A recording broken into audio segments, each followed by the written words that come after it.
Good morning, church family. I tell you what, it is a joy to be back with you this morning. It's always good to go on vacation, and I really, truly enjoy it. But I'll tell you now, there's an interesting thing that used to, growing up, we went on vacation, we would go and find the local church to go and worship with. And I'm going to be honest, I miss those days, because I am that extrovert that it's like, I'm going to find the connections wherever I can find them. But I also have to say, after last week, there is nothing like watching this church family on live stream at the beach. There was something about that. My family was like, this is cool. We should do this more. I haven't figured out how to remote preach yet, so that's the thing. But I don't want to. I enjoy being here with y'all so much. And so it's good to be back, and I'm really, truly grateful to John DeSteiger. For one, that is one incredible man, and he's such a neat guy. And I'd never heard him preach before, but in my conversations with him leading up to it, I found out he preaches just like his conversations. And that is also, not only is that refreshing, it seems hard to do. It shouldn't be hard, but it is hard to talk and preach in the same way. And John DeSteiger is really good at that. And he also enlightened me on something, because whenever he was introduced, and as he was coming up here, y'all started clapping, and he said, hey, no, don't clap for someone before you've heard them speak. I realized why I never get applause then. I put those two things together. Yeah, well, thank you, Marcus. I appreciate that. No, but it was a great Sunday last week. If you weren't here for it, I encourage you to go check out. Go to our website. There was a lot of things going on, but it was very encouraging in so many ways, just all throughout it. And if nothing else, you might check out the things like the welcome and all that, if that's still available, because there were things mentioned by Adam and Marcus that if you missed last week, you might want to check out those things. You know, we've all been to funerals before. Sometimes it's funerals of loved ones. Sometimes it's funerals of people that we may not know, but we love the people that are affected by it. And I've been to my fair share of funerals, whether I'm participating in it or not. And I realize that there are some times at a funeral that the people that are speaking are kind of like searching for words to say, like, it's like, yeah, we can talk about that a little bit. And then there's other funerals that it's like, there are so many words that you could say, but we can't say them all. And maybe you've been to both kinds of funerals, and it's not like I'm looking down upon anyone or their life. It's just interesting that sometimes the words are easy, and sometimes the words are not. An author by the name of David Brooks talked about the difference between resume virtues and eulogy virtues. He said there's two different kinds of virtues, resume virtues and eulogy virtues. So the resume virtues are the things about what you did, your accomplishments. You know, what kind of career path you had, what kind of degrees that you got, what jobs you did, what big things you accomplished in this life. This is the stuff that you kind of read about in the newspaper with the obituaries, a lot of the life, what they did. But the eulogy virtues, those are the things we actually talk about at the funerals. Yeah, we will mention about what you did, but the eulogy virtues are things like your character, your integrity, your loyalty, your love, your faith. And the reason we talk about those things is because those are the things that we want to be remembered by. You aren't really remembered by where you worked, which is kind of crazy to think in a lot of ways, because we spend so much of our time at work. So much of our lives is spent at our jobs. But that's not really how we want to be remembered.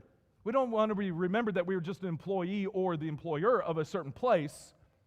We want to be remembered by the employees or the employer by the kind of person we were. Those are the eulogy virtues. So we are picking back up our series in Hebrews 11 called A Faith Worth Remembering. It's a study in Hebrews 11. And in Hebrews 11, different people are being eulogized. They are being remembered long after their death. They're being remembered. That's the idea of the eulogy. They're being eulogized. And the main character trait that is on display is faith. So that's what's happening in Hebrews 11. And so the chapter starts with a working definition of faith. I know that you know this, you've seen it. I'm going to give it to you from a New Century Version. It may not be a version that you're as familiar with, but I'm kind of hitting at it at different angles. Hebrews 11:1, faith means being sure of the things we hope for and knowing that something is real even if we do not see it. It's a pretty decent definition. I like that one. I want you to know that faith then, what that is saying is faith is not just a mental agreement about something that doesn't seem real. It seems a little too outlandish, a little too much crazy going on with that, so you just have to take it on faith. A lot of times, faith gets a bad rap in our world because we think that you have to check your brain at the door in order to have some faith. This is why it is proposed that science is against faith. And science includes the intellect in your brain, and faith does not. That is not the case. That is not how it works with faith, because faith is assurance and confidence. You don't check your brain at the door. You have to have your brain with you to be assured and confident about something. This is whenever the brain and the heart and the whole being of my soul is in agreement that there is something that is going beyond what I can see. And that is the faith that is talked about over and over in the book of Hebrews, but especially in chapter 11. One of the ideas that we're going to be looking at this morning, kind of the big ideas, is faith lives between the present and the promise. And it acts upon the promise. People of faith act upon the promise, not upon the present. How they feel, how they think with this. Faith understands that things aren't like they are supposed to be right now. Like when you look around in this world, I mean, we had a prayer. Dan prayed that we return back to the faith that this country once had. All right, I'm good with that. I'm also good with a fresh expression of faith. Fresh expression, like whatever, that we are more faithful people, that we are more Christian-based. Okay, we look at our present and we see we're not where we should be, right? That's obvious. That's clear. This world is not what it should be. But faith doesn't get hung up on the present because faith is looking at the promise of knowing that it will not always be like this. There's a day coming whenever all these things are going to be fixed, when all the wrongs are going to be made right, and everything is going to be just as it's supposed to be. But we're not there yet. We're in the present, but that's the promise. Faith is what gets us in between. As we travel in this world, in the in-between the present and the promise, it's faith that holds our hand and keeps us comforted. Now, there's a lot of people that we could look at in Scripture that have had to deal with the in-between their present and the promise. But Hebrews spends some time with one main character that we're going to look at this morning. His name is Abraham. So Hebrews 11, verse 8 says this: by faith, Abraham, when called to go to a place he would later receive as his inheritance, obeyed and went, even though he did not know where he was going. Now, if faith is between the present and the promise, then let's think about Abraham's present for a moment. In this moment, recorded in Genesis 11, there is nothing about Abraham that we have recorded that gives any indication of his warranting God's call in his life.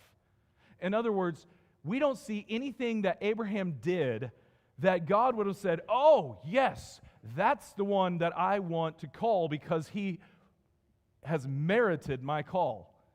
No, the call of Abraham is an act of grace. There's nothing in there. In fact, Abraham lived in a pagan city that worshiped pagan gods, and we can make the assumption that before Abraham was called, he was a pagan worshiper. He was an idol worshiper. Now, I'm making that assumption. I may be wrong in this, but culturally and where he lived, it makes sense that he was not even worshiping God when God called him. But God called him anyway. And he says, leave your home, leave your country, Leave your inheritance and go to the place I'm going to show you. Now, God's call would further go on to, in Abraham's present, he would say, when you go, I'm going to make you a nation and make you a father of a nation. You're going to have so many descendants, they're not going to be able to be counted. Which is really ironic because Abraham, 75 years old at this moment, has no kids. He has family, he's got a nephew, and he's got his parents, but he has no kids. And the real irony of it, before Abraham was Abraham, he was Abram, and Abram kind of means father. So God later will rename him Abraham, which kind of means father of many. Or maybe to modernize it a little bit, like Big Papi. Like, this is the daddy, all right? This is the guy, all right? And he still has no kids when he's given these names. That's the irony of what is going on just in this moment. This is his present. He hears God. More than likely the first time that he hears from him. That's all that we have recorded, so let's assume. First time he hears from God. And God says, leave your home, leave your country, leave your inheritance. Later on, it will leave your family. That'll be a part of it. Go to a place I'm going to show you, and I'm going to bless you with kids. So many that you can't count. Mind you, Abraham's 75 years old. This is not the normal time to have kids. 75, and yet Abraham went. And the only way to describe that is just how the author of Hebrews described it. By faith, Abraham went. That's the only way to describe what was going on there. Because it makes no logical sense. It does not make sense on any kind of other understanding except whenever he puts his faith in God, all of a sudden all the pieces fall into place and his moves make sense. But if you take faith out of the equation, it does not make sense. And this faith is explained by two phrases that will follow the by faith Abraham went. Check this out, two phrases. By faith Abraham went, even though he did not know. And you may have glossed over that reading it before, but I want you to just sit in the power of those two phrases. Even though he did not know. Full obedience does not require full understanding. But oh, how we want that full understanding, don't we? See, most of the time what we want is we want to know before we go. We want to know before we go. We want God to not just give me the direction. I want you to tell me what the path looks like ahead before I even take a first step on this path. I want to know all the ins and outs. I want to know how this is going to work, Lord. Can you take me a preview of what the future will be if I follow you on this path? We want to know before we go. But that is not faith. You see, full obedience and faith does not require full understanding. Abraham stepped out on faith. He went before he knew where. He departed before he had a destination. Or just for a little more alliteration, it's like Abraham said, I don't know where I'm going, but I know I have a guide, and that guide is God, so I'm good to go. Got it? Faster? No. Hebrews 11:9. By faith. By faith, Abraham made his home in the promised land like a stranger in a foreign country. He lived in tents, as did Isaac and Jacob, who were heirs with him of the same promise. Now, if faith is living between the present and the promise, we notice the tension here. There's a tension going on. See, Abraham has been promised the land. In other words, this is Abraham's land, but notice how he is having to live in the land that is his. He's having to pitch a tent, not build a house. He is living as a stranger and a foreigner in his land because there's a tension between the present and the promise. That's life. The promise hasn't happened yet, but the present is right now. And there's a tension between the two because Abraham is having to live in his own land as a foreigner. And so many times, this is how we have to live as well. I mean, we may sing, "This world is not my home, I'm just passing through." But you know what we often do at this place? We put roots down pretty strong. So much so that come near the end of our life, we're not quite ready to go. Are we really believing those words that we might say? This world is just my home, I'm just passing through. Kind of sounds like we want to hang on to this world a little bit longer. We're like, Jesus, you can wait a little bit longer, right? Keep me around. Abraham understood. There's a tension between the present and the promise. And we see this verse, it actually shows this tension is passed on to the next generations. See, it wasn't Isaac that got to plant roots in the promised land. It wasn't Jacob that got to plant roots in the promised land. It wasn't even his kids or grandkids. It was about 400 years later whenever they finally get to come back to the promised land, and then they had to work for the land that's promised for them because there's a tension between the present and the promise, which tells me that the promise takes patience. This is a lesson that Abraham knew well. To focus in on how the author of Hebrews focuses in on one of the details about this patience that it takes. For 25 years, Abraham and Sarah had heard the promise of the Lord. And the promise was, "Go, if you go, I will bless you." And the blessing is in the form of a son that will bring nations to God. Okay? That's the promise. But for 25 years, there's been no son. They've had to wait for the promise for 25 years. So check out how Hebrews 11:11 will say this in the way of patience, okay? And by faith, even Sarah, so not just Abraham, but Sarah's being highlighted. Even Sarah, who was past childbearing age. Okay, you know that if you read Genesis 11, you read the story in Genesis, you find out she was 90 years old when she had her son.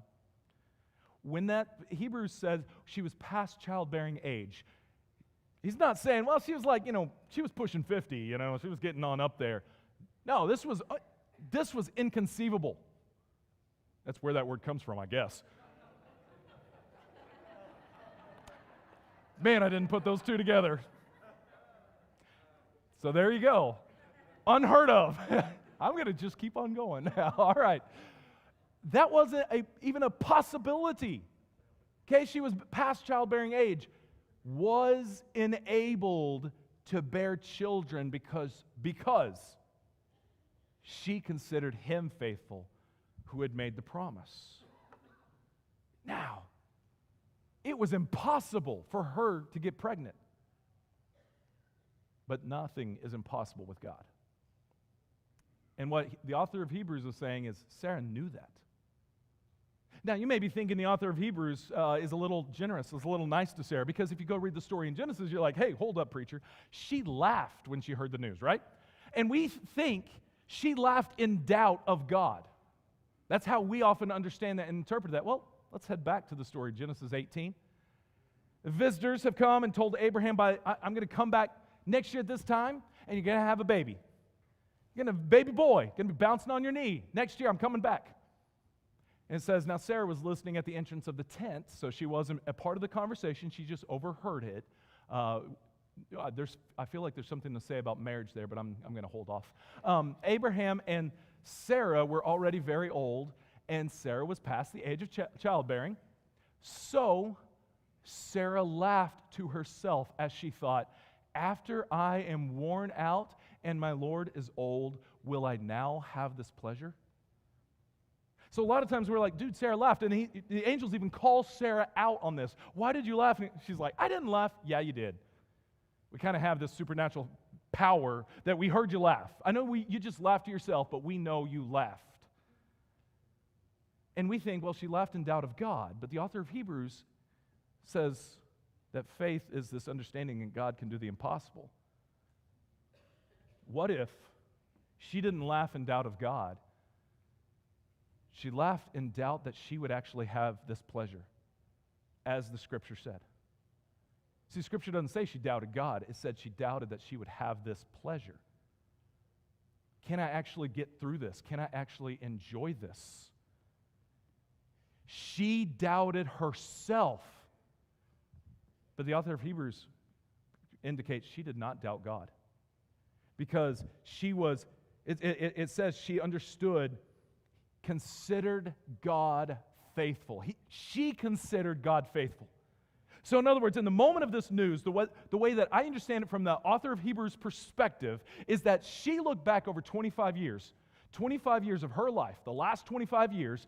God had called them out of the land that they grew up in, and He called them to a new place and a new destination, and God had taken care of them every step of the journey. Yeah, they tried to branch out on their own, trying to do a few things to help out God, but God has still remained faithful and still worked with them and still loved them. And so when she looked at the past 25 years, she saw that God was faithful, and so she considered Him to still be faithful. And so she had faith that God can do the impossible. I like how the author of Hebrews writes and understands that story, because it may be impossible without God, but in faith we understand that nothing is impossible with God. Verse 12, though, then of Hebrews 11 now focuses on Abraham. And so, from this one man, and he is as good as dead, came descendants as numerous as the stars in the sky and as countless as the sand on the seashore. Now, I want you to know the author of Hebrews does not pull any punches. He calls Abraham as good as dead. Now, here's the fascinating part. This is Father Abraham. This is just going to go back to Big Papi. I mean, this is Father. This is the father of the Israelites, the nation that all the nations of the world would be blessed through the Israelites. And he looks at Abraham while he is talking about and eulogizing him. He looks at Abraham and says, as he was as good as dead. That's another way of saying he was worthless. You get that right? Like if we were to say that to people now, that's offensive.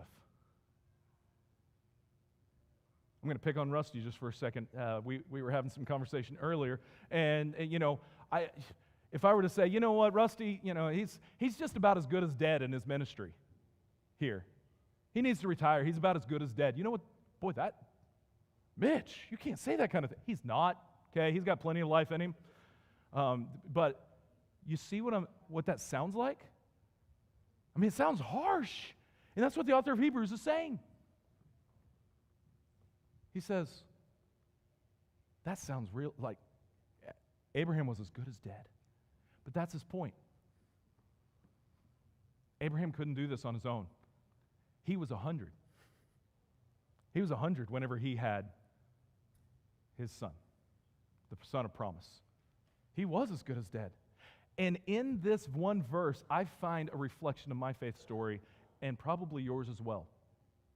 You see, if you gave your life to Jesus, at the moment that you gave your life to Jesus, you submitted yourself to His will, His lordship, His power, through the waters of baptism, in that moment what you said is, I am as good as dead.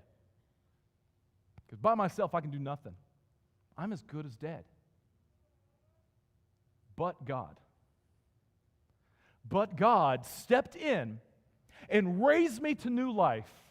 So I am a new creation, and I'm not dead yet. Not dead yet. Even though I was as good as dead, God can do some amazingly powerful things. And see, understanding like that gives me hope. Because a lot of times I put my trust in things that are fleeting. Like right now, I put my trust in my own abilities. I still feel in a lot of ways like I'm young enough to do certain things. And then, just a quick story, we were there on the beach, and how many of you have ever heard of skimboards?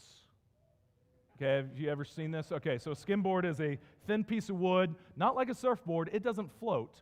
Whole purpose of this is whenever the water's going back from the ocean on the beach, water's going back, you take the skimboard, you run, you throw the skimboard down, and you jump on it.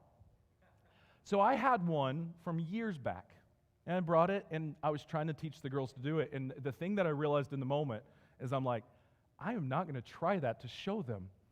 Because this is our last day of vacation, and I don't need to be hurt on the way back. Like, I've got to drive us. I need to do this. And I realized if I put my trust just upon my own physical ability, that's fleeting. And I'm already starting to see that.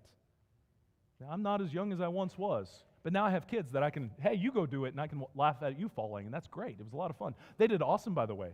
They did great figuring that out. But sometimes I put my trust in things that aren't going to last. But whenever I put my trust in God, who can bring life to dead things, that right there changes everything. Because faith gives me hope. Faith, in fact, lives on hope. Check out how the author of Hebrews did it in a few chapters earlier, what he said in Hebrews 6. God also bound himself with an oath so that those who received the promise could be perfectly sure that he would never change his mind. So God has given both his promise and his oath. These two things are unchangeable because it is impossible for God to lie. Therefore, we who have fled to him for refuge can have great confidence as we hold to the hope that lies before us.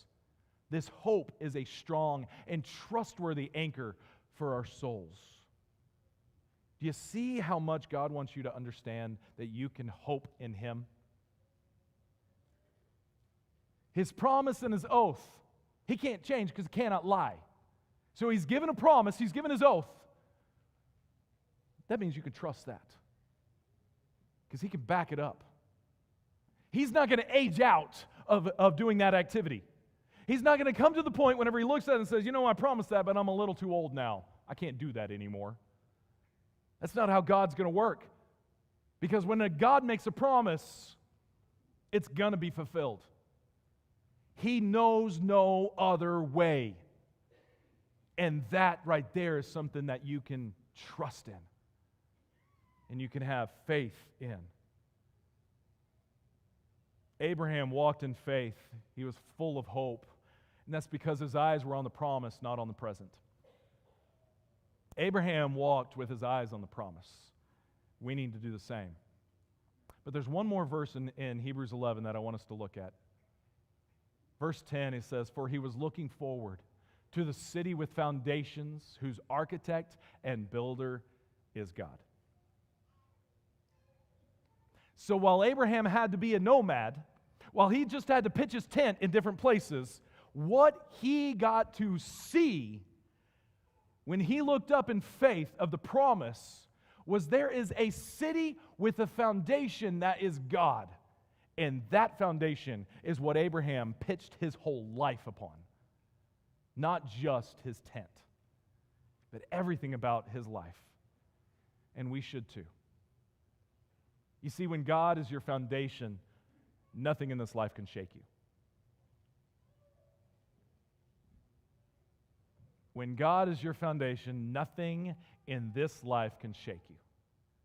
You may have some concerns, you may have some issues, you may have some wants and desires for this world, but nothing can shake you because you know that the present is not the promise. And the promise is coming. So come what may right now, I know that God is faithful. When God is your foundation, nothing in this life can shake you. When God is your foundation, you can't help but have hope. And when God is your foundation, you can see in faith, the promise is fulfilled. It may not happen yet, but I believe in that promise so much that it's not a will be fulfilled. God is fulfilling his promise. He is right now until it's in its fullness. So as we wrap up, I want to leave you with two questions. Two questions to keep that conversation going. Number one is this: what promises have you made to someone else, and how have you followed through on your promises? The reason I want you to ask this one is because how we deal with promises here in this earth, in this life, will affect how we understand God deals with promise. So if you are used to parents making promises and not keeping those promises, you're going to have a hard time understanding God keeping His promise, right? So talk about that. What promises have you made to someone else, and how have you followed through on that promise? And then two, what promise has God made to you that gives you hope? What promise or promises has God made to you that gives you hope? Because here's what I believe. We can't navigate this life, not the way that God intended for sure, but we can't navigate it with joy, with peace, with patience, with goodness, faithfulness, all those things. We can't navigate this life without faith. But when we have faith, not in the present, but in the promise, it changes how we walk in our present. It changes what we do every day when our eyes are fixed upon the promise, because we are on the foundation of God through it all. So this morning, if you are in need of prayers, if you're in need of getting on the rock to stand on the promises, whatever you might need, the elders and ministers will surround this auditorium, and find one of us. Let us know. We'd love to pray over you. Come as we stand and sing together.